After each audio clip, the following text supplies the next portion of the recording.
Cercile encore. On est le 13 octobre 2020. Alors, je viens sonner la trompette ce matin encore et je viens proclamer le retour de notre Seigneur Jésus-Christ. Amen. Soyez bénis. Amen. Alors, on va continuer dans ce qu'on a déjà commencé, à savoir la leçon 29. Apocalypse à ta portée. Et aujourd'hui, je vais parler de ce qu'on avait, là on s'était arrêté hier, la suite. Amen. Hier, on avait parlé du fait que le Seigneur était en train de marquer ses serviteurs.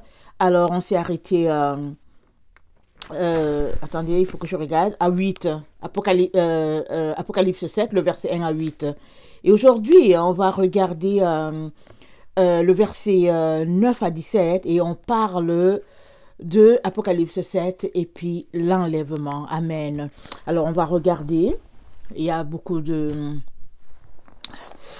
d'informations là, en tout cas très intéressantes pour chacun d'entre nous. Amen.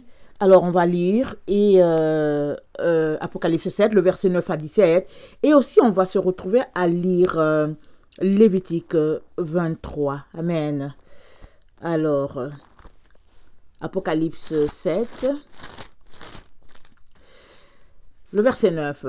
Après cela, je regardais et voici, il y avait une grande foule que personne ne pouvait compter, de toute nation, de toute tribu, de tout peuple et de toute langue. Ils se tenaient devant le trône et devant l'agneau, revêtus de robes blanches et des palmes dans leurs mains. Et ils criaient d'une voix forte en disant, « Le salut à notre Dieu qui est assis sur le trône et à l'agneau. » Et tous les anges se tenaient autour du trône et les vieillards, autour du trône et des vieillards et des 4 êtres vivants. Et ils se prosternèrent sur leur face devant le trône et ils adorèrent Dieu, en disant, Amen, la louange, la gloire, la sagesse, l'action de grâce, l'honneur, la puissance et la force soit à notre Dieu au siècle des siècles. Amen. Et un des vieillards prit la parole et me dit, ceux qui sont revêtus de robes blanches, qui sont-ils et d'où sont-ils venus? Je lui dis, mon Seigneur, tu le sais. Et il me dit, ce sont ceux qui viennent de la grande tribulation. Ils ont lavé leurs robes et ils les ont blanchies dans le sang de l'agneau.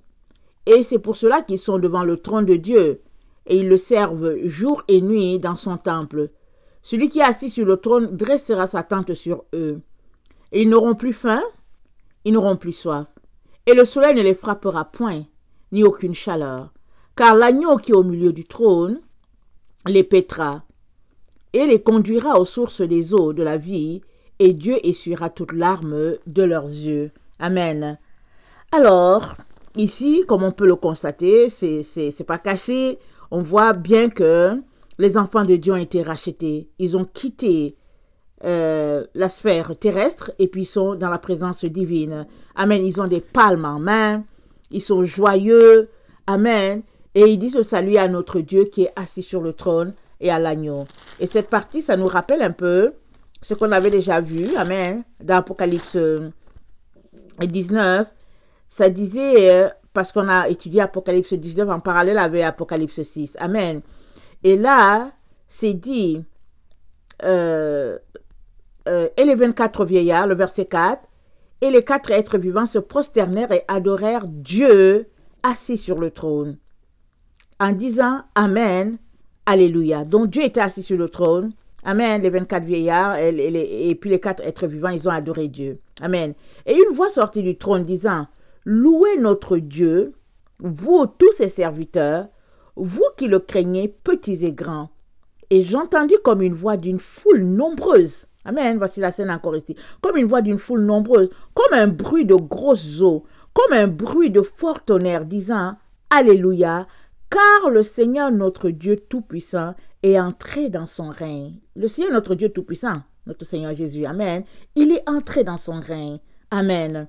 Et on a encore la même partie dans Apocalypse 12. Amen. Et c'est dit, attendez, il faut que je retrouve ça. Apocalypse 12, le verset 10. c'est dit, et j'entendis dans le ciel une voix forte qui disait, maintenant le salut est arrivé, et la puissance, et le règne de notre Dieu, et l'autorité de son Christ, car il a été précipité l'accusateur de nos frères, celui qui les accusait devant notre Dieu, jour et nuit. Ils l'ont vaincu à cause du sang de l'agneau, et à cause de la parole de leur témoignage. Ils n'ont pas aimé leur vie jusqu'à craindre la mort. C'est pourquoi réjouissez-vous, cieux, et vous qui habitez dans les cieux, malheur à la terre et à la mer, car le diable est descendu vers vous, animé d'une grande colère, sachant qu'il a peu de temps. Alors, le verset, si on s'arrête juste à Apocalypse 12, le verset 10, ça nous dit, « Et j'entendis du ciel une voix forte qui disait, maintenant, le salut est arrivé. Maintenant, le salut est arrivé. » C'est-à-dire, c'est un moment précis. Il y a un momentum là, à cet endroit. Allons-y, regardez dans Apocalypse 7. Amen. Alors, le verset 10, il criait d'une voix forte en disant, « Le salut à notre Dieu qui est assis sur le trône et à l'agneau. » Et tous les anges se tenaient autour du trône, et des vieillards, et des 4 êtres vivants, et ils se prosternèrent sur leur face devant le trône, et ils adorèrent Dieu, en disant, « Amen, la louange, la gloire, la sagesse, l'action de grâce, l'honneur, la puissance et la force, soit à notre Dieu au siècle des siècles. Amen. » Amen. Donc, il n'y a que des actions de grâce, de proclamation, et puis finalement, le vieillard, là, lui-même, il nous dit, qu'est-ce qui se passe? Alors, il demande à Jean, d'où est-ce qu'il vient? Donc, Jean, il semble perdu, il est là, puisque lui, il se fait enseigner. Et Jean répond, je lui dis, mon Seigneur, tu le sais. Et il me dit, ce sont ceux qui viennent de la grande tribulation. Ils ont lavé leurs robes et ils les ont blanchis dans le sang de l'agneau. Amen. Leurs robes, elles sont lavées. Ça a été lavé leurs robes et ça a été blanchi dans le sang de l'agneau. Ici, là, il y a un sens très profond au fait que ça a été blanchi. Les robes sont déjà lavées. Vraiment lavées, propres. Et nous savons tous que les robes que le Seigneur donne, c'est des robes propres. Amen. Et ils les ont blanchis. ils les ont sanctifiés. Amen. Dans, amen, le sang de l'agneau. Amen. Et nous avons vu déjà, amen, dans nos études antérieures, que le Seigneur va une fois de plus se révéler, amen, à l'humanité en déployant sa force par ses différents serviteurs. D'abord, il y a le messager de la fin et il y a les 144 000 qui sont sur la terre, amen. Et quand les choses vont se passer, amen, ceux qui ne marchent pas avec le Seigneur, ils ne vont pas tellement réaliser. Ils vont le réaliser quand il y aura l'enlèvement. Quand l'enlèvement va se passer, les gens vont dire, waouh, ils seront étonnés, sous le choc, pleurs, détresse, tout ce qu'on peut imaginer. Mais maintenant qu'on est tous là en train de marcher ensemble, alors les gens semblent, au fait, ou bien les gens se convainquent qu'on n'est pas dans le temps. Et ils s'occupent à autre chose. Mais il est très très important de s'arrêter et de nettoyer sa robe. Déjà que Jésus nous a, quand Jésus nous donne une robe, elle est déjà blanche, amen, elle est nettoyée, elle est propre. Et à nous de la blanchir. Et il y a des robes qui seront juste des robes blanches, et puis il y a l'intensité de blancheur, et puis il y a des robes où il y a des perles dessus. Ça, la Bible décrit toutes ces choses-là. Il y a des robes plus perlées que d'autres, etc., etc. Amen. Alors, retournons à notre texte d'aujourd'hui. Alors, ça dit qu'ils avaient des palmes en main. Alors, je nous invite à aller lire Lévitique 23, le verset 33. Parlant de la fête des tabernacles. On l'a vu récemment, un peu légèrement. Amen. Et ils ont des palmes. Alors, ils renvoient à une scène que le Seigneur lui-même nous a donnée. Lui-même nous a déterminée. Amen. Alors, Lévitique 23, le verset 33.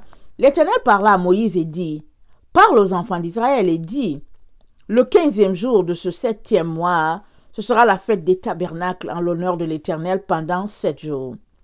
Le premier jour, il y aura une sainte convocation. Vous ne ferez aucune œuvre servile. Le premier jour. Amen. Sainte convocation. Tout le monde est convoqué pour la fête des tabernacles et ça commence un samedi. Amen. Il dit pendant 7 jours, vous offrirez à l'Éternel des sacrifices consumés par le feu. Le 8e jour, vous aurez une sainte convocation. Donc voilà, il y a une sainte convocation. Le premier samedi, c'est-à-dire qu'il tombe le 15e jour du 7e mois, c'est-à-dire le mois de Tishri. Amen. Et après 7 jours encore, il y a 5 convocations. Et puis ça tombe le 8e jour. Il y a encore 5 convocations. Amen. Alors il dit, vous aurez... attendez, vous offrirez à l'Éternel les sacrifices consumés par le feu. Ce sera une assemblée solennelle. Vous ne ferez aucune œuvre servile. Amen. Et je pense que c'est aussi à cette fête-là, le 7e jour, là, amen, de la fête des tabernacles, que le roi Salomon a offert le temple à l'Éternel. Amen. Que les gens sont venus, ils ont fêté, et puis tout le monde a mangé. Et en tout cas, ils ont écouté la loi de l'Éternel. Et puis, Dieu était descendu, il s'est révélé à eux par une présence telle que, en tout cas, le peuple c'est difficile de supporter la présence de Dieu. Amen. Par la fumée, par cette gloire-là, la gloire de l'Éternel, qui est un peu, quand les gens le caractérisent, c'est comme, est-ce que c'est de la fumée, c'est difficile à décrire, mais c'est la gloire de Dieu. Amen. Alors, le verset 37, telles sont les fêtes de l'Éternel, les saintes convocations que vous publierez afin que l'on offre à l'Éternel des sacrifices consumés par le feu, des holocaustes, des offrandes, des victimes et des libations, chaque chose au jour fixé. Vous observerez en outre les sabbats de l'Éternel et vous continuerez à faire vos dons à l'Éternel, tous vos sacrifices, pour l'accomplissement d'un vœu et toutes vos offrandes volontaires. Amen. Alors, on va s'arrêter juste au niveau qui nous intéresse ici, la fête des tabernacles. Alors, Dieu a déterminé, il a dit, le 15e jour du 7e mois. Alors, ça commence au milieu. Amen. Et puis, ça commence à une pleine lune. On l'a déjà vu dans certaines vidéos. Alors, la fête des tabernacles à l'honneur de notre Dieu, et Dieu a dit, ça va se faire de manière perpétuelle. Attendez, il faut que je regarde ça. Toute personne, le verset 30, toute personne ne fera à ce jour-là, toute personne qui fera ce jour-là un ouvrage quelconque, je la détruirai du milieu de son peuple. Ici, ça parle de la fête du Yom Kippour. Amen. Parce qu'il y a ces 3 fêtes qui se suivent. Amen. Vous ne ferez aucun ouvrage. C'est une loi perpétuelle pour vos descendants dans tous les lieux où vous habiterez. Ce sera pour vous un sabbat, un jour de repos, et vous humilierez vos âmes dès le jour du 9e jour jusqu'au soir suivant, vous célébrerez votre sabbat. Amen. Donc, c'est les 3 fêtes. Il y a le Rosh Hashanah, qui est la fête qui annonce la naissance du monde. Amen. Et puis, il y a le Yom Kippour, la fête du pardon. Amen. On fête d'abord le Rosh Hashanah. Et après, on a un temps dans le jeûne. Amen. Demandant pardon à Dieu. Et après, je pense que le 10e jour, c'est là que tout le 10e jour, oui. C'est là que finalement on vient, convocation solennelle devant Dieu, devant notre Seigneur. Et puis vraiment on mange ensemble parce qu'on sait qu'on est par Dieu nous a pardonné. On repart à nouveau. Amen. Attendez, attendez, il ne faut pas que je me trompe. C'est écrit dès le soir du 9e jour jusqu'au jour suivant. Voilà, ça commence le soir du 9e jour et ça continue le lendemain. Amen. Vous célébrerez votre sabbat. Amen. Alors, ce sera donc une fête après avoir constaté que Dieu a pardonné. Et après cela, il dit le 15e jour de ce 7e mois. Donc, ils attendent comme une semaine. Et comme 6 jours, oui, une semaine. Et le 7e jour, amen, c'est la fête des tabernacles qui commence encore. Et puis, c'est le mois de Tishri. Amen. Et regardez ce que Dieu a dit. Attendez. Le verset 39. Le 15e jour du 7e mois, quand vous récolterez les produits du pays, vous célébrerez donc une fête à l'Éternel pendant 7 jours. Le premier jour sera un jour de repos. Et le 8e, ce sera un jour de repos aussi. Amen. Vous prendrez le premier jour du fruit des beaux arbres, des branches de palmier, des rameaux d'arbres touffus et des saules de rivière, et vous vous réjouirez devant l'Éternel votre Dieu pendant 7 jours. Amen. C'est l'endroit où on voit que Dieu a donné avec précision à Israël comment il devait se comporter à cette fête de tabernacle. Alors il leur a dit, il y a 4 plantes qu'ils devraient avoir. Amen. Ils peuvent avoir des plantes touffues, ils peuvent avoir des branches de palmier, ils peuvent avoir des rameaux, et puis ils peuvent avoir les saules de rivière. Et pendant 7 jours, Ils ont ces palmes-là en main en train de célébrer le Dieu qui les a créés, qui leur a donné une bonne récolte. Déjà que, amen, ils sont dans une année nouvelle et que la semaine d'avant, ils avaient été pardonnés. Normal qu'ils soient joyeux pour célébrer et repartir à zéro.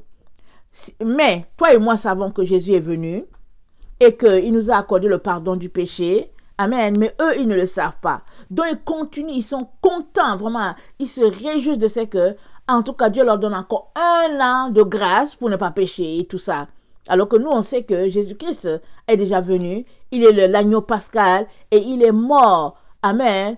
Pour que nous puissions avoir accès désormais à Dieu par nos péchés pardonnés. Amen. Mais cela ne nous donne pas l'occasion de ne pas célébrer cette fête-là. S'il y a des gens qui doivent vraiment célébrer cette fête-là, c'est bien nous qui avons Christ, qui comprenons maintenant l'ampleur de cette fête-là et qui nous réjouissons parce qu'il a payé. Amen. Mais hélas, ils nous ont volé cette fête-là, nous faisant croire qu'on n'en avait pas besoin, que ça concernait juste les Juifs et que pour nous, on appelle ça souvent fête de la moisson ou bien fête d'action de grâce. Et puis bon, voilà, on célèbre et puis c'est tout. Mais c'est pas une fête que Dieu a fixée. Quand nous, on célèbre, c'est pas une fête que Dieu a fixée. Souvent, chaque pays a son niveau de fête. Amen. Suivant effectivement la fête de la moisson. Mais imaginez une terre où tout le monde fêterait la fête que l'Éternel a déterminée. Amen. Mais si pour le moment, ils nous ont divisés, nous empêchant de célébrer cette fête-là, Zacharie 14 nous dit, tout le monde va célébrer la fête des tabernacles. Et que toute personne qui ne célébrera pas la fête des tabernacles, en tout cas, elle sera... Attendez, on va lire ça rapidement. Zacharie 14, le verset 16. Tous ceux qui resteront de toutes les nations venus contre Jérusalem monteront chaque année pour se prosterner devant le roi, l'Éternel des armées, et pour célébrer la fête des tabernacles. Donc, ils vont monter. Alors, on nous a empêchés, pour le moment, on nous dit, oui, c'est pas notre fête, ou bien souvent, mais on est ignorant. Alors, c'est écrit le verset 17, s'il y a des familles de la terre qui ne montent pas à Jérusalem pour se prosterner devant le roi, l'Éternel des armées, la pluie ne tombera pas sur elle. Alors, comment ça va se faire? Est-ce que la terre, elle sera comment? Est-ce que les gens vont prendre l'avion pour aller là-bas à Jérusalem? Qu'est-ce qui va se passer? Amen. Est-ce qu'il y aura des bus organisés? Est-ce que la terre sera plus réduite parce qu'on sait tout ce qui est en train d'arriver? Qu'est-ce qui va se passer? On ne sait pas. Mais c'est dit que s'il y a des familles de la terre qui ne montent pas à Jérusalem pour se prosterner devant le roi, l'Éternel des armées, la pluie ne tombera pas sur elle. Alors, il se pourrait que les pays se retrouvent, ou bien et que les gens cotisent pour qu'il y ait un groupe qui puisse partir pour représenter la zone, le pays, la province et tout. En tout cas, on a hâte à voir ce qui va se passer au millénium. Toute cette scène-là, ça va se passer au millénium. Amen. Mais, pendant qu'on est en train de regarder, Amen, Apocalypse 7, voyons un peu ce que la Bible nous dit. Amen. Alors, ceux-là qui étaient là devant le trône, qui louaient le Seigneur, qui le célébraient et tout, ils avaient des palmes en main. Exactement comme décrit lors de la fête des tabernacles. Alors, ils avaient en main des palmes et ils disaient, le verset 10, nous sommes dans Apocalypse 7, ils criaient d'une voix forte en disant, le salut est à notre Dieu, qui est assis sur le trône et à l'agneau. Et tous les anges se tenaient autour du trône, et les vieillards et les 4 êtres vivants, et ils se prosternèrent sur la face devant le trône, et ils adorèrent Dieu. Amen. Parce qu'ils ont été rachetés. Amen. Y compris le messager de la fin. Parce que n'oublions pas, c'est à sa mort, amen, à sa résurrection, que, en tout cas, il ouvre le bal pour le ciel. Allons-y regarder ce que la Bible nous dit. Alors, donc, avant de nous mettre à regarder qu'est-ce qui va se passer avec le messager de la fin, le texte qu'on vient de lire dans Lévitique 23 nous dit que chaque année, Israël est appelé à célébrer, nous avec, amen, la fête des tabernacles. On l'a vu, amen. Et puis, voilà, maintenant, nous qui ne sommes pas juifs d'origine ou bien qui ne connaissons pas cette fête, est-ce qu'on peut la fêter? Oui, je l'ai dit tantôt que s'il y a des gens qui doivent fêter cette fête-là, c'est bien nous les chrétiens. Nous là qui connaissons la grâce à travers Jésus-Christ, on devrait vraiment célébrer cette fête-là. Maintenant, pardon, si on vit en Occident, comment célébrer? Parce que à cette fête-là, Dieu dit de dormir dans des tentes. Amen. Et puis, afin de se rappeler comment Israël a souffert dans le désert. Amen. Alors, c'est quoi le but? Le but, c'est de se souvenir, amen, que Dieu a assisté Israël, il les a délivrés de l'Égypte, amen, et il les a fait sortir à bras de fer, amen, et c'est de se souvenir de ce moment-là. Et puis l'autre truc, c'est d'obéir à Dieu, parce que Dieu a donné ça comme une loi perpétuelle. Et aussi, l'autre élément aussi, c'est de s'associer avec le ciel, parce que le ciel fait toujours cette fête-là très, très importante.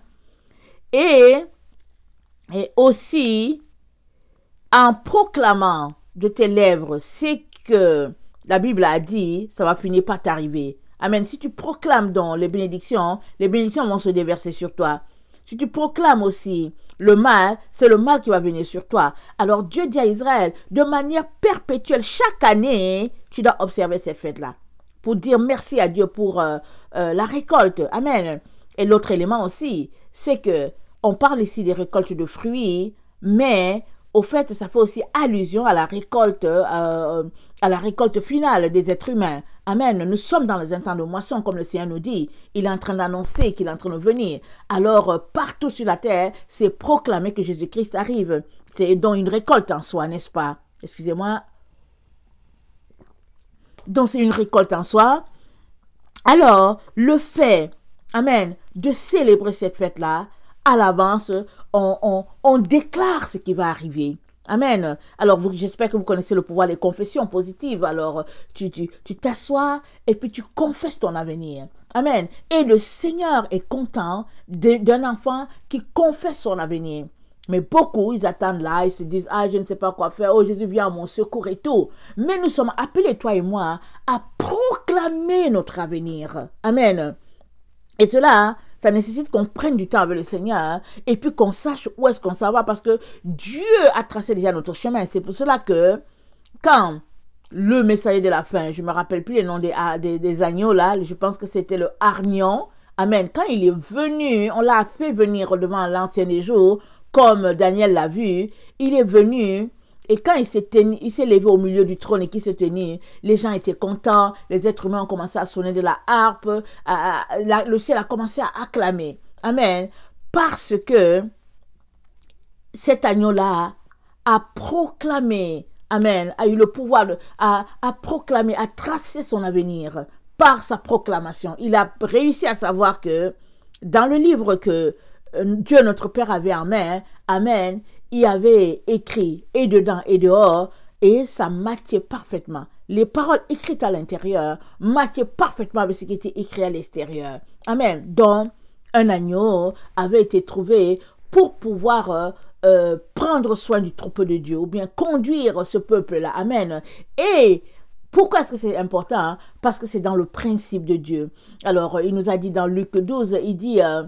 quand le Fils de l'homme viendra, trouvera-t-il la foi sur la terre? Et il nous a dit que Dieu, il dit, quel est le serviteur fidèle? Amen. Et je pense qu'il y a humble, amen, et puis veillant que le maître trouvera, amen, quand il reviendra. Quel est ce serviteur-là? Et c'est dit, le maître le prendra et l'établira pour la gestion de tous ses biens. Amen. Juste comme je pense un économe. Amen. Et quelque part dans la Bible, c'est dit, si tu n'as pas su prendre soin de ce qui a autrui, qui te donnera ce qui t'appartient. Et autrui, ici, ça fait allusion à notre Dieu. Parce que tout ce que nous avons pour le moment, ça ne nous appartient pas. C'est Dieu qui nous l'a donné. Alors, est-ce que nous le gérons bien? Que ce soit au niveau de nos dons spirituels, que ce soit au niveau des biens matériels. Est-ce que nous les gérons bien? Alors, si nous les gérons bien, nous serons récompensés par notre Seigneur qui dit qu'il arrive et sa récompense est avec lui. Amen. La récompense va plus tard. En même temps qu'il arrive, en même temps sa récompense est avec lui. Ça veut dire que si tu t'es bien comporté, tu te retrouveras amen, à l'abri avec ceux qui sont bien comportés. Et si tu n'étais pas bien comporté, aussi tu te retrouveras tout simplement séparé de ce groupe-là qui sera mis en sécurité. Amen. Avant que la colère de Dieu puisse s'abattre sur la terre. Amen. Alors, il est donc très très important qu'on comprenne que tout ce qui est dit dans la Bible, amen, va arriver parce que Dieu proclame à l'avance ce qui va arriver. Il dit, qui a été mon conseiller? Il dit, avant que la chose soit, il dit, j'annonce la fin au commencement. Il l'a dit. Il dit, au commencement, il dit, à la fin, il annonce déjà le commencement. Alors, pour dire que ce Dieu-là, c'est un Dieu puissant, visionnaire, et c'est lui, notre Père, celui qui nous a établis sur cette terre. Alors, on est donc dans le temps de la récolte des âmes, et ça correspond avec la fête des tabernacles. Alors, c'est pour cela que Dieu en a fait une loi perpétuelle, amen, et puis d'autres raisons certainement qu'il connaît, qu'on ne connaît pas tous, amen, et rappelant à Israël que chaque année, Israël devrait observer cela, et avec les types de plantes qu'ils devraient avoir en main, et puis pendant 7 jours, ils doivent célébrer. Et la fête des tabernacles annonce aussi, amen, le fait que Jésus-Christ va venir nous enlever des tentes pour nous mettre dans sa maison éternelle, amen, là où il n'y a plus de pleurs, ni d'alarmes, ni de chaleur, ni de froid, ni de misère. Amen. Ça rappelle aussi ça. Alors, il nous intéresse donc à aller d'abord dans les tentes, nous souvenant de ce que Israël a subi, et maintenant, étant dans les tentes, quand il viendrait dans ce temps-là dans les tentes, en tout cas, ce serait juste pour nous arracher, amen, de ce monde. Et puis l'autre élément aussi, pourquoi le Seigneur nous intéresse à aller dans les tentes, c'est parce qu'une fois que tu es dans les tentes, tu es concentré vers ton Dieu. Alors que quand tu es dans une maison, amen, tu es trop pris par les activités du modernisme, amen. Les maisons sont tellement faites de telle sorte qu'il y a tel appareil, il y a telle chose à sa place, il y a ceci, mais dans la tente, il n'y a pas grand-chose. Et si tu as quelque chose de précieux, ça sera ta Bible et puis peut-être ta bouteille d'eau. D'autant plus que, comme c'est les festivités, il y a des endroits où on vend un peu de tout. Et puis, donc, question de dire que nous sommes appelés à vivre des moments difficiles, à mortifier notre corps dans ce temps-là pour nous souvenir de ce qui s'était passé pour qu'on en soit arrivé là. Amen. Amen. Alors, ils sont donc là... Ils sont donc les rachetés de l'Éternel. Comme dit le vieux là, l'un des vieillards. C'est dit, l'un des vieillards, il demande à Jean, mais au fait, d'où vient-il? Et puis il lui dit, tu sais, il lui dit, mon Seigneur, tu le sais. Alors mon Seigneur ici, ça veut dire maître, ça veut dire, en tout cas, c'est un signe de respect. Amen. Alors, le monsieur lui dit, amen, ce sont ceux qui viennent de la grande tribulation. Amen. Alors, la grande tribulation, c'est pas nous qui l'avons annoncé, mais c'est l'ange qui l'a annoncé à Daniel en disant que la grande tribulation va durer 7 ans. Allons-y regarder Daniel 9, 27 et Daniel 11, 7. Daniel 9, attendez. Daniel 9, 27 nous dit ceci. Attendez. Il fera une solide alliance avec plusieurs pour une semaine. Une semaine, ça correspond à 7 ans. Amen. Et durant la moitié de la semaine, il fera cesser le sacrifice et l'offrande. Le dévastateur commettra les choses les plus abominables, jusqu'à ce que la ruine et ce qui a été résolu fondent sur le dévastateur. Amen. Au milieu de la semaine, le dévastateur, il va rompre... attendez. Il fera cesser le sacrifice et l'offrande. Au milieu de l'offrande. Au milieu de la semaine. Amen. Alors, il va le faire cesser comment? Parce que, rappelons-nous... Attendez, allons-y lire Apocalypse 11. Apocalypse 11.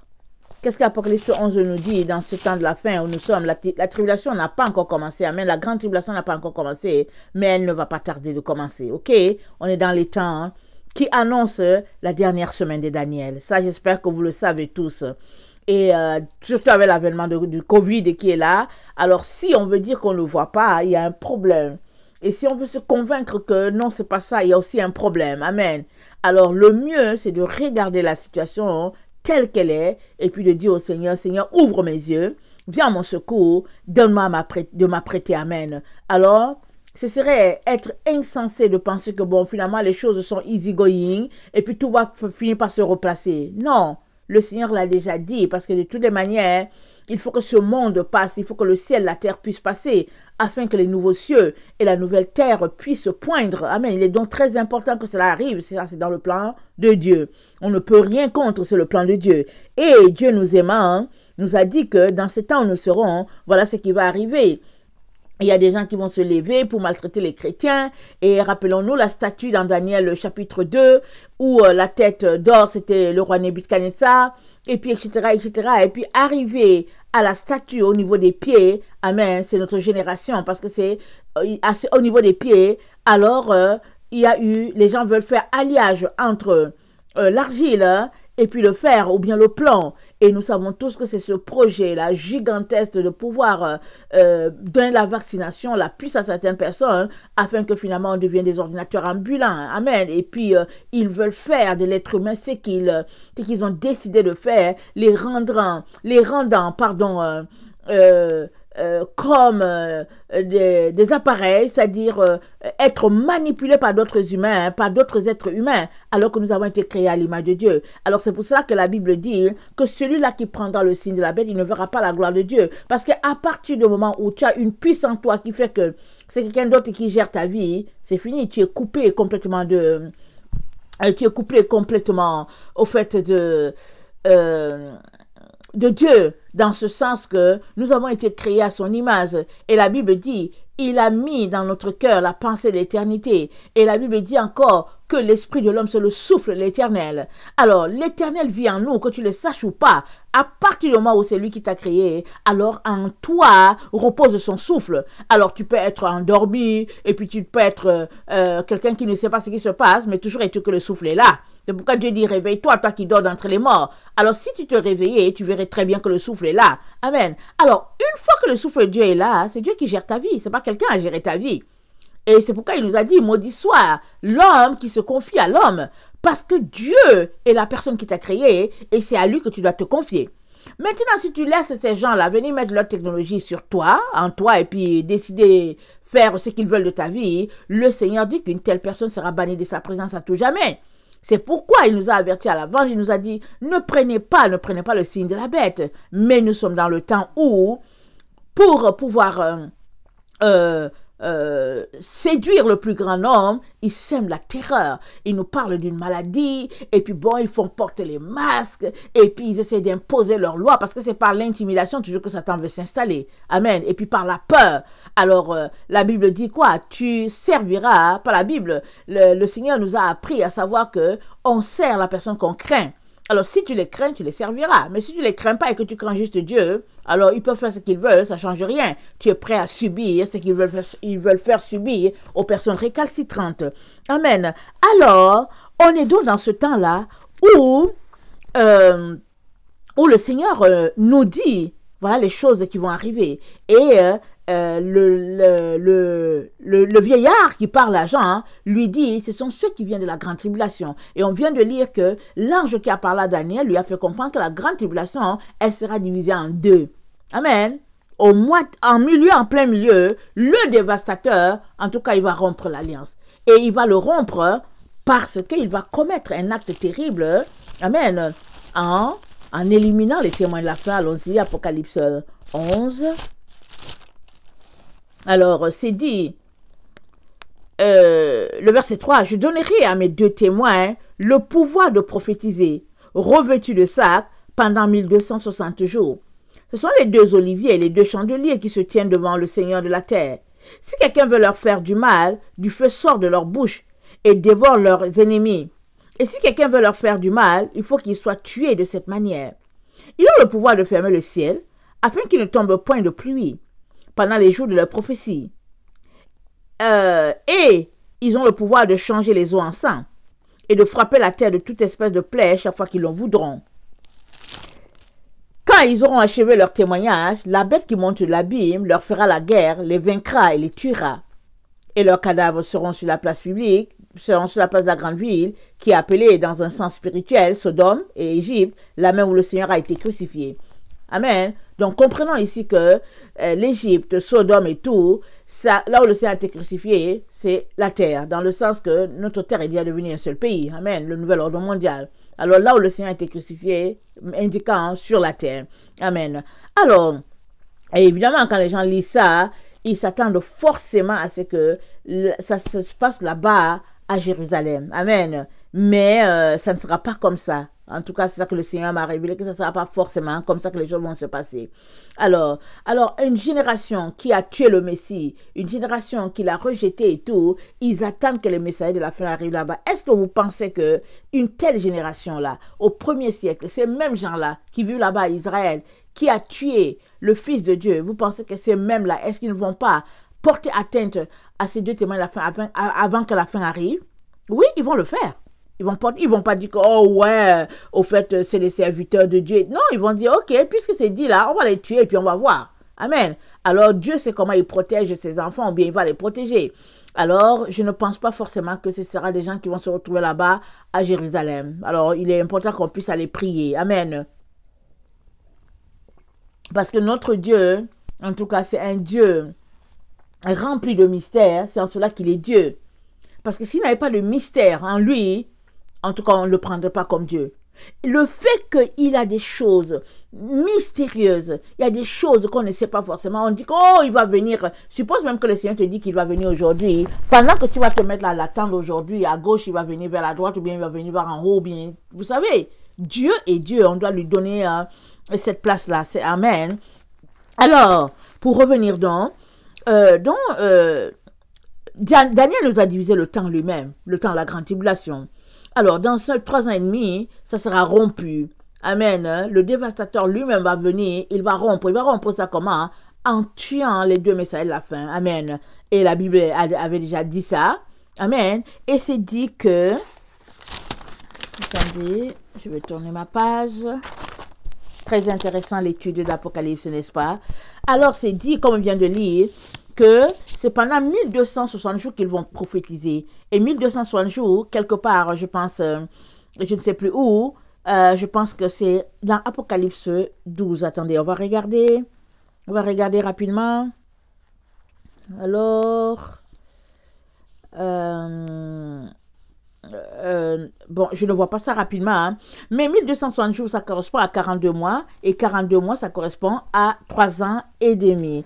Allons-y, regardez dans Daniel 11, le verset... Attendez... Qu'est-ce que je dis? Attendez, j'ai ma référence. Qu'est-ce que j'ai écrit? Attendez, je vais voir mes notes. Je vois ma référence. Ok, j'ai noté Daniel 11, le verset 7. Attendez.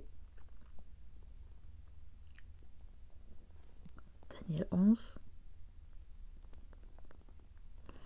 Ah non. C'est pas Daniel 11. C'est Apocalypse 7, le verset 11, excusez-moi. Attendez. Il faut pas que je me perde. Tous les anges. Attendez. J'ai noté Daniel 9, le verset 27. Et c'est bien Daniel 11. Donnez-moi une minute, s'il vous plaît.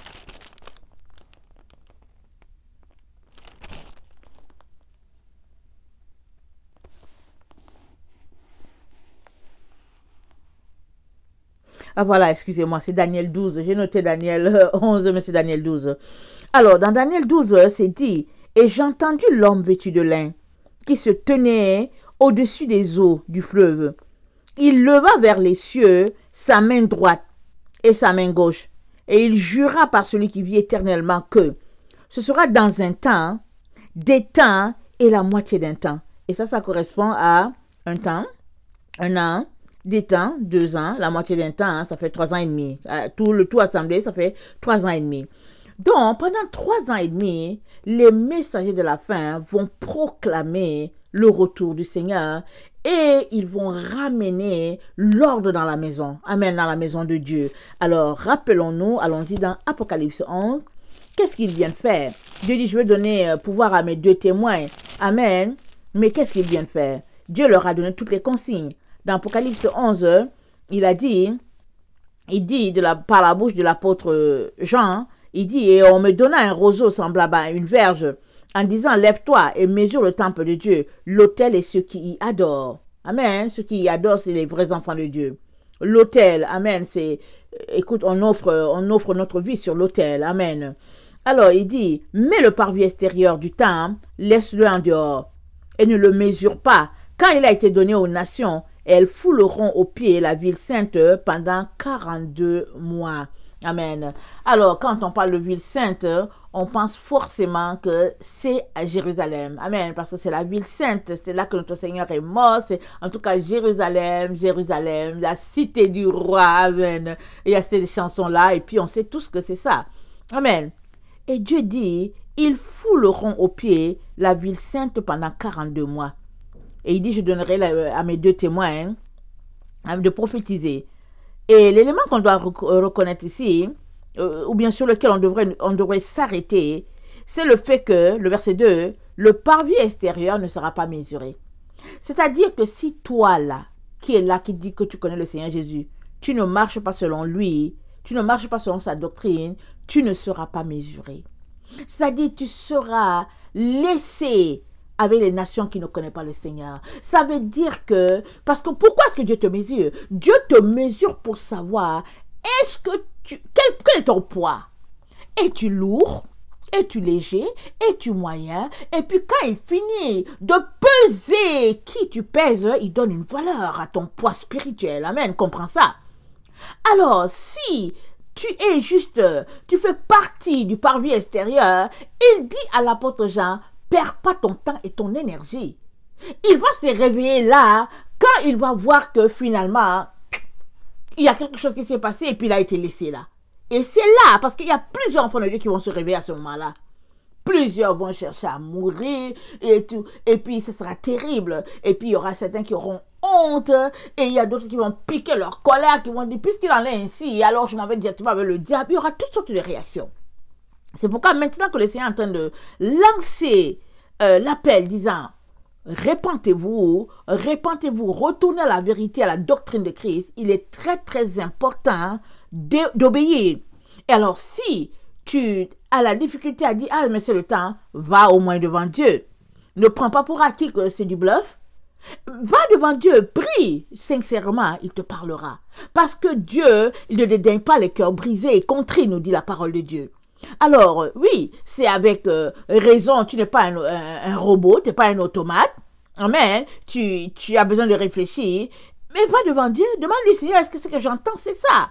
Et le Seigneur ne manquera pas de t'éclairer, de venir à ton secours. Mais si tout ce que tu entends, tu balayes ça de la main, en tout cas, tu fais partie de ceux-là qui seront surpris, ceux-là à qui Dieu a dit, à son serviteur, laisse-les pour compte, donner aux nations. Il a été donné aux nations, elle a été donnée aux nations, touche pas. Elle va se réveiller à un moment donné, touche pas. Amen. Alors, donc, pendant 42 mois, 3 ans et demi, ils vont prophétiser et ils vont ramener les cœurs, amen, des enfants vers Dieu. Rappelons-nous Malachie. Alors Dieu a dit, souvenez-vous de la loi de Moïse, la loi que je donnais à Moïse. Et c'est le même Dieu qui l'a donné à Moïse, c'est le même Dieu qui nous parle aujourd'hui dans le Nouveau Testament. Alors il dit, souvenez-vous. Et à qui est-ce qu'il parle? Il parle à nous, à notre génération, à nous les chrétiens qui avons tourné le dos. Amen. Aux 10 commandements, qui avons tourné le dos aux commandements de Dieu, qui avons tourné le dos aux doctrines d'Israël. Nous avons tourné le dos souvent. C'est pas parce qu'on l'a voulu, on est né, on est arrivé, on a trouvé que c'était comme ça, et puis on s'est jeté dans la danse. Amen. Alors, mais la réalité est qu'on a tourné le dos. Maintenant, il nous revient de nous réveiller, de dire, ok Seigneur, d'accord, je n'ai jamais fêté, exemple, la fête des tabernacles, je ne sais même pas ce que c'est, je ne vois même pas son utilité. Puisque tu dis que c'est important et que c'est une loi perpétuelle, Seigneur, j'aimerais la fêter, aide-moi à la fêter. Ça, c'est l'attitude de quelqu'un qui craint Dieu. C'est l'attitude de quelqu'un qui dit, ah Seigneur, je vais obéir. Mais l'autre attitude désinvolte là, c'est cette attitude-là que Dieu reprime. Amen. Et que Dieu n'aime pas. Parce que ça montre un manque de considération totale envers ce Dieu-là qui nous a créés. Et donc, nous sommes appelés à retourner à la vérité. C'est pourquoi Dieu a dit, souvenez-vous de la loi de Moïse, souvenez-vous. Amen. Et il nous a aussi parlé de Lévi. Il dit, Lévi a craint son nom. Et il dit, et Lévi s'est tenu droit devant lui. Mais nous marchons les mains dans les poches. On dit Jésus est mort pour nous. On fait ce qu'on veut, surtout que personne ne nous dise quoi que ce soit. On est peinard sur notre trône de gloire. Et on pense qu'on est arrivé, on pense qu'on a la chose. À tout cela, Dieu réserve une belle surprise de honte, de consternation. Ils seront surpris parce qu'ils seront laissés. Ils seront laissés pour apprendre à se comporter, à respecter ce Dieu-là. Alors, moi, je viens t'encourager à te dire, on est dans les temps. On est dans les temps. Alors, les gens sont en train de débattre. Oh, est-ce que la tribulation a commencé? Est-ce que ça n'a pas commencé? Mais une chose est sûre. Avec Covid, là, en tout cas, ça t'envoie dans le signal que si ça n'a pas commencé, c'est pas loin. Ça va pas tarder à être déclenché. Et ce sera officiel. Amen. Parce que, pour le moment, on sait qu'officieusement, il y a un nouvel ordre mondial qui est là, qui essaie de gérer la vie des gens. Hein. Et puis de gérer la vie des gens, pas juste dans notre petit monde. Ils essaient de gérer la vie sur toute la planète Terre. On envoie les messages à tous ces présidents-là. Tout le monde, allez, mettez-vous au pas. Alors, jusqu'à les gens qui n'avaient même pas le Covid, qui ne savaient même pas c'est quoi, ils se sont mis à mentir. Les gens portent des masques par-ci, par-là, ils ne savent même pas c'est quoi le problème. Et puis, pourquoi? Parce qu'ils craignent qu'on vienne les bombarder, et puis bon, toutes sortes d'histoires. Donc, il faut se mettre sous les directives du nouvel ordre mondial. Alors, on sait tous que c'est officieux. Mais vient le moment où ça sera officiel, ça sera averti à tout le monde. Et puis tous ceux-là qui ne se plieront pas, on les prendra pour l'ennemi de la nation. Amen, de la grande nation qui est un pays en entier. Et rappelons-nous, le roi Nebuchadnezzar l'avait déjà vu. Amen, une grande statue d'or. Amen. Et ça rappelle encore le même groupe-là qui avait voulu bâtir la tour de Babel. Amen. Et puis Dieu les a confondus. Et aujourd'hui encore, c'est pareil. L'être humain revient encore, mais sous forme d'une grande statue. Ils veulent aller toucher Dieu, ils veulent impressionner Dieu avec tout ce qu'ils connaissent faire. Amen. C'est-à-dire quoi? Leur technologie. Or, c'est Dieu qui nous a donné le plomb, c'est Dieu qui nous a donné l'argile, c'est Dieu qui nous a donné l'or. Tous les matériaux sur la terre, c'est Dieu qui nous l'a donné. Mais on veut aller impressionner Dieu. C'est lui qui nous a donné l'intelligence. Mais on veut l'impressionner. Alors Dieu dit, ce groupe-là ne verra pas ma face. Amen. Alors, pour revenir à ce qu'on était en train de dire, excusez-moi, je regarde rapidement mes notes. Alors, le verset, attendez,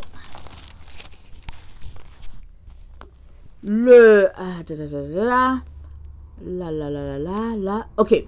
Donc, pendant 3 ans et demi, ils vont prophétiser. Et le verset 7 nous dit que quand ils auront achevé, ça veut dire que Dieu va faire que ils vont finir de prophétiser. Il va faire qu'ils vont finir.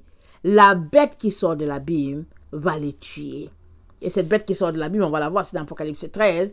Et cette bête-là, c'est sûr qu'elle sera mandatée, tout un groupe, amen, contre la puissance du Dieu très haut. Et le Seigneur va permettre. Et pourquoi il permet ça?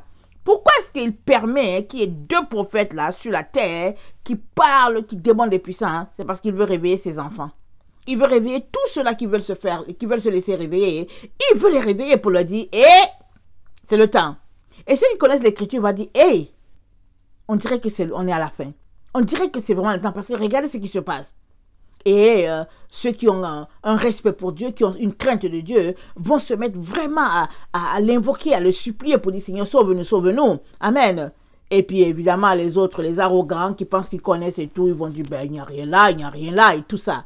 Et Dieu va utiliser des êtres humains, amen, pour mettre fin, amen, à la vie de ceux-là. Et pendant 3 jours, il va encore démontrer sa puissance. Un peu comme quand les disciples ont dit, donne-nous un signe, Jésus leur a dit, il n'y aura pas un autre signe que celui de Jonas. Et qu'est-ce qui s'est passé avec Jonas? Amen. Jonas, il est allé en direction contraire de Dieu. Pendant 3 jours, Dieu l'a mis, un poisson l'a avalé, il est resté 3 jours. Et dans le ventre du poisson, il a invoqué le Dieu d'Israël. il l'a loué, il l'a célébré. Le poisson l'a vomi, donnant à Jonas la grâce de retourner faire ce que Dieu lui a dit de faire. Parce que Dieu voulait sauver Ninive. Et il a proclamé, amen, la destruction de Ninive si Ninive ne se repentait pas. Et, amen, Ninive s'est repentie. Et c'est la même chose qu'ils seront en train de faire. Ils seront en train de dire à l'humanité, si vous ne vous repentez pas, Dieu va détruire. Toute la terre sera détruite et vous avec. Amen. Ceux-là qui craignent l'Éternel, qui entendront leur message, plusieurs se convertiront, plusieurs changeront de voie, plusieurs, amen, expérimenteront l'enlèvement. Mais ceux-là qui connaissent le Seigneur depuis, pendant 40, 50, 30 ans, les aigris qui connaissent la parole de Dieu, qui sont dans les différentes dénominations, avec leurs différentes doctrines, en train de rêver qu'on va venir les chercher et tout, ils seront là sur la terre. Surprise, consternation. Consternation. Amen. Et il est donc très très important que tu saches que on est dans ces temps-là. Ils n'ont pas encore commencé parce qu'on ne les voit pas. Amen. On ne les voit nulle part. Et s'ils ont commencé, alors soyons patients. Le message va venir jusqu'à nous. Amen. Et s'ils ont commencé, ça veut dire que les 7 ans ont déjà commencé. Parce qu'ils vont prophétiser les 3 premières années et demie. Amen. Et à leur mort, maintenant l'Antichrist va prendre le contrôle, amen, de la terre. Pourquoi? Parce que ceux-là qui ont été laissés pour compte, amen, aux nations, comme dit dans Apocalypse 11, le verset 1 à 2, ceux-là maintenant vont exercer le jugement de Dieu. Et qu'est-ce que Dieu a dit? Au grand jour que je prépare, ce jour terrible, amen. Pourquoi? Parce que Dieu va venir régler le compte de ses ennemis, ceux-là qui s'opposent à son plan depuis longtemps, empêchant Israël d'être la nation que lui il a voulu, lui mettant les bâtons dans les roues. Ça dit que essayant d'être Dieu dans la vie des enfants de Dieu, Dieu va venir régler cette situation-là. Et il est aussi très important qu'il établisse son règne de 1000 ans sur cette terre. Amen. Un sabbat millénaire. Amen. Parce qu'il l'a dit, parce que c'est écrit. Amen. Et quand Dieu dit une chose, la chose finit toujours par s'accomplir. C'est pour cela qu'il est Dieu. Amen. Alors Dieu va nettoyer tous ces gens-là qui, au fait, ne sont que, en tout cas, des barrières sur son chemin. Et la Bible dit qu'il va les assembler en une paille, il va les jeter dans le feu. Amen. Et je prie que quand tu entends ce message-là, que tu craignes ce Dieu-là. Que tu réalises que oh oui, c'est lui notre juge, c'est lui notre créateur, c'est lui notre juge, c'est lui l'alpha, c'est lui l'oméga. Alors, s'il a commencé une chose, il a bien le droit d'en finir avec, parce qu'il est Dieu. Et parce qu'il nous aime, il dit, mettez votre vie en sécurité. C'est pourquoi encore dans Malachie 4, Malachie 3, c'est dit, pour ceux-là, c'est dit, Dieu a prêté oreille. Il a prêté oreille. Et sur la terre là, il y avait un groupe qui craignait ce Dieu-là. Et il a dit, pour ceux qui craignent mon nom, je verrai qu'on lit ça rapidement, c'est pas loin, c'est dans Malachie. C'est dit que Dieu a prêté oreille, il a entendu. Amen. Le verset 3, excusez-moi. Il a entendu, le verset 16. C'est Malachie 3, le verset 16. Alors, ceux qui craignent l'Éternel se parlèrent l'un à l'autre. L'Éternel fut attentif et il écouta. Amen. Et un livre de souvenirs fut écrit devant lui. Pour ceux qui craignent l'Éternel et qui honorent son nom, ils seront à moi, dit l'Éternel des armées. Ils m'appartiendront au jour que je prépare. J'aurai compassion d'eux, comme un homme a compassion de son fils qui le sert. Et vous verrez de nouveau la différence entre le juste et le méchant, entre celui qui sert Dieu et celui qui ne le sert pas. Amen. Allons-y, regardez rapidement dans Ésaïe, je pense Ésaïe 63. Amen. Allons-y, regardez. Le verset 4, c'est dit, « Car un jour de vengeance était dans mon cœur, et l'année de me racheter est venue. Je regardais et personne pour m'aider. J'étais étonné et personne pour me soutenir. Alors mon bras m'a été en aide et ma fureur m'a servi d'appui. J'ai foulé des peuples dans ma colère. Je les ai rendus ivres dans ma fureur et j'ai répandu leur sang sur la terre. » Quand on lit quelque chose comme ça là, il faut être vraiment insensible. Il faut être athée pour ne pas remuer de l'intérieur et dire « Oh Seigneur, je n'aimerais pas subir tout cela. » Amen. Alors, les vrais enfants de Dieu, ceux-là qui le craignent, là, ceux-là qui le respectent, qui l'honorent, ils n'auront pas à subir cette colère-là. Amen. Mais les autres qui sont aussi ses enfants, mais qui disent qu'ils sont tough, qui disent que bon, ok, moi je n'ai pas encore vu, j'attends pour voir, ben ils vont goûter. Alors il y a plusieurs qui goûteront et puis qui changeront de voix, et il y a d'autres qui goûteront et puis qui passeront et qui vont se retrouver, amen, complètement dans le feu. Amen. Je ne souhaite cela à personne. C'est pourquoi je nous demande de ranger nos vies, de venir avec crainte et tremblement devant ce Dieu-là, lui demandant de nous aider à mettre notre vie en règle et puis en sécurité. Alors, donc on est parti d'Apocalypse 7 et donc ils ont été enlevés. Ils ont été enlevés et ils se retrouvent dans la présence de Dieu en train de louer ce Dieu-là, en train de le célébrer. Et c'est quand un jour de la fête des tabernacles. Pourquoi? Parce qu'ils ont des palmes en main. Et on a vu que dans Lévitique 23, à partir du verset 33, Dieu décrit, il dit à Israël, qu'est-ce qu'il devrait avoir en main? Amen. Ça nous envoie le signal qu'il est très très important qu'on puisse observer ces fêtes-là. Amen. Alors, moi je demande vraiment au Seigneur de m'aider. Amen. Parce que quand on vit dans le milieu, c'est très facile. Mais quand on ne vit pas, on a tendance à négliger ou bien souvent même on oublie. Mais il est très important qu'on dise à notre Dieu de nous aider à se rappeler de ces fêtes-là et aussi à les observer. Amen. Maintenant, est-ce qu'on peut avoir une tente dans sa maison? Moi, j'ai entendu des gens parce que je m'intéressais à tout cela, j'ai entendu des gens qui avaient une tente qui dans leur maison, ils ont acheté sur Amazon et ils ont monté quelque chose et tout. Mais dans ta propre maison, au lieu de dormir sur ton lit, tu peux décider que Seigneur, vraiment, c'est compliqué d'avoir une tente là où je me trouve.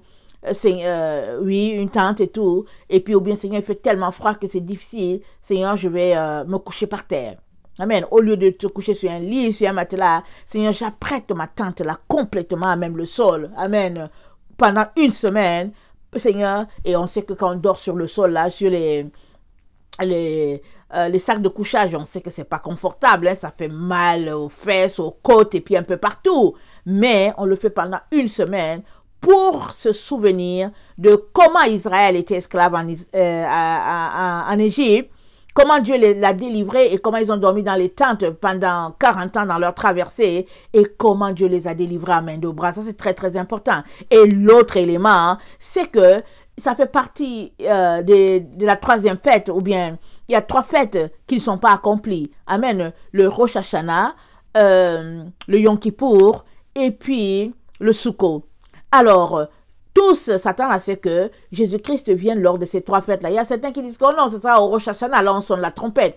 Il y a d'autres qui disent que non, quel est le meilleur temps si ce n'est pas à Yom Kippour, dans le mois de pardon. Mais, en tout cas, tout pointe vers le fait que Jésus va venir lors de la fête de Sukkot, la fête des tabernacles. Amen. Parce qu'il parle de tente. Amen. Et il parle du fait que ce jour-là, le dernier jour de la fête, amen, des tabernacles, Jésus s'est tenu, il a dit que celui qui a soif vienne et boive. Amen.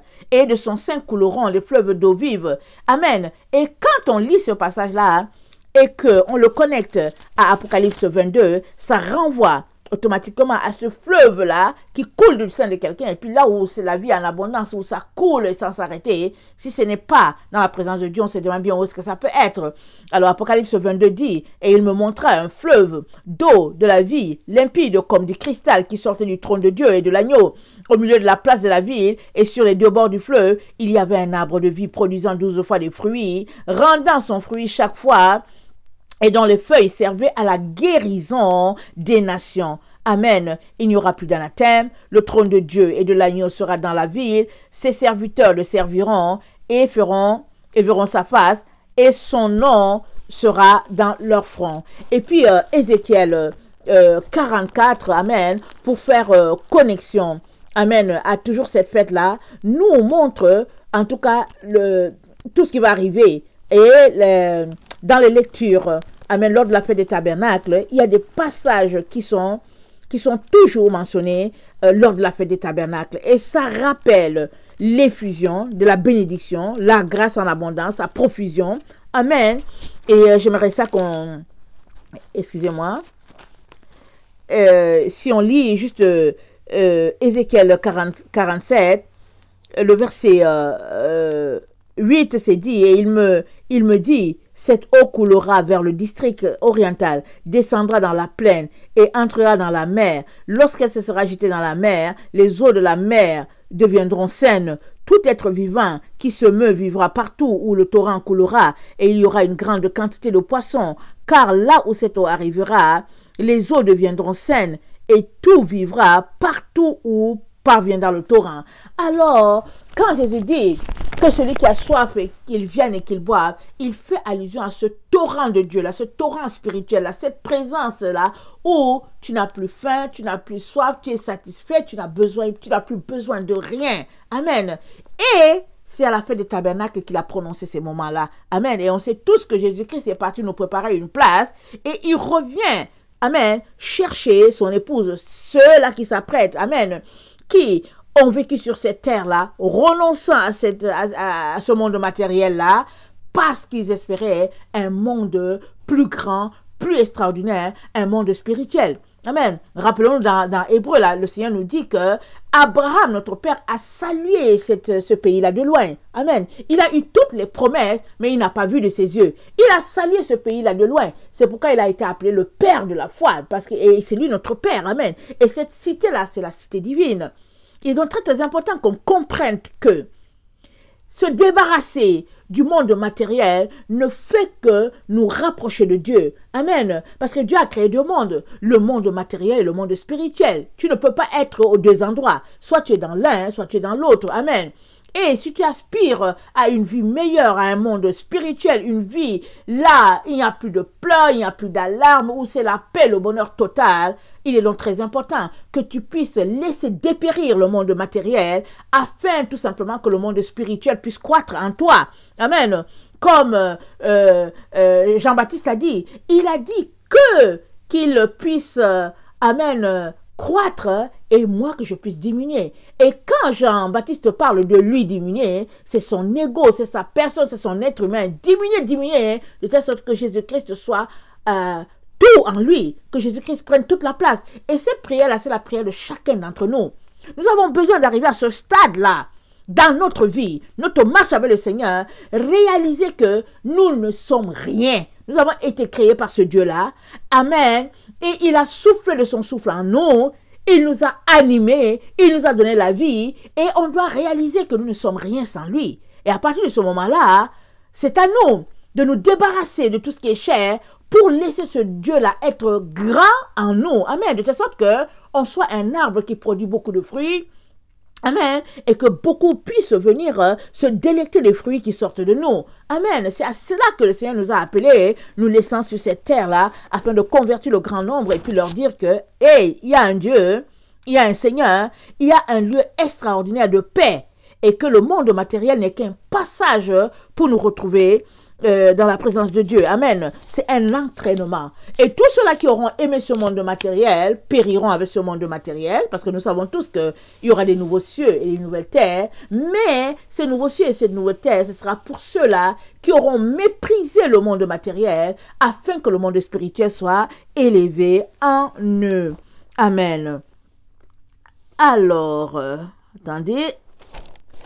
Si on regardait encore Apocalypse 7, le verset 10. Je pense que je finirai avec ça. Apocalypse 7, le verset 10. C'est dit... Attendez, Apocalypse 7, verset 10, pardon. Et il criait d'une voix forte en disant, « Le salut est à notre Dieu, qui est assis sur le trône, et à l'agneau, et à tous les anges, et tous les anges se tenaient autour du trône.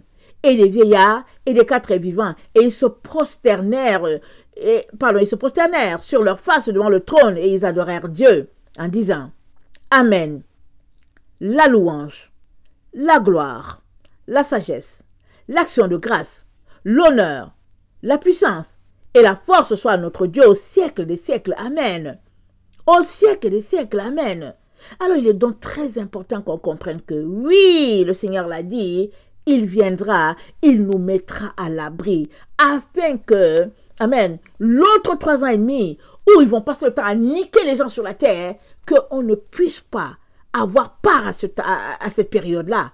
Mais si nous sommes de ceux-là qui craignons ce Dieu-là, maintenant, qui l'honorons maintenant, comment? en retournant à ses commandements, en prenant l'Ancien Testament, la loi que Dieu a donnée à Moïse, en la chérissant de la même manière qu'on chérit le Nouveau Testament, et en marchant selon les règles de l'Éternel. Parce que ce n'est pas vrai que parce que Jésus est mort sur la croix, alors il y a une partie qu'on doit laisser de côté. Ce n'est pas du tout vrai. Alors si quelqu'un te l'a enseigné, alors jette cette pensée-là de toi, retourne à la vérité.